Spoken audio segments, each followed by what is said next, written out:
Hi guys! So today's video, gagawa tayo ng mango grahams. Ayan. So kung gusto niyo pong makatipid sa gatas guys, ito po yung tips na pwede sa inyo. Kasi kahit sino naman, 'di ba? Gusto tayong makatipid sa mga sangkap pero gusto natin ng masarap. So ayan. So let's watch this. Ayan.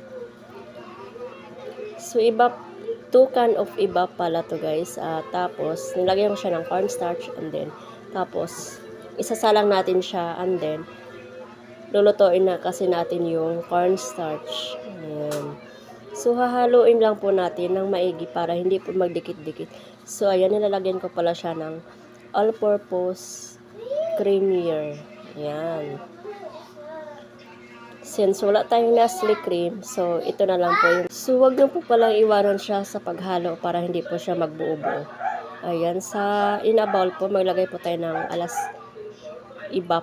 congeal evap po. Ayan, tapos ibababad natin yung biscuit para, mas maganda po kasi guys kapag nakababad siya para mas malambot.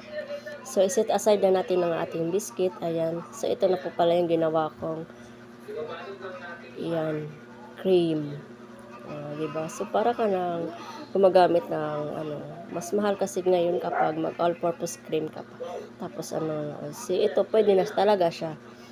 Para mas masarap siya, guys. Ayan. Ayan. So, ganyan lang natin. Iset aside lang natin. So, malinis yung kamay ko. Hindi na ako gumamit ng gloves. Meron naman akong gloves dito, kaya lang, hindi ko na ginamit kasi mas lalong siya guys, pampabagal sa trabaho kasi natatanggal siya eh. So magta-toppings tayo ng mango. Ayan.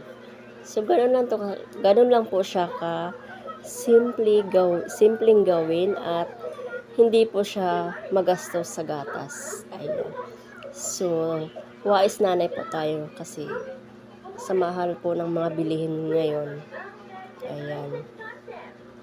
Ayun lang. Thanks for watching everyone. Sana may matutunan din po kayo and follow for more please and paki-share na rin po ng video. Ayan. And kung nagustuhan nyo rin po guys, paki-comment na rin po.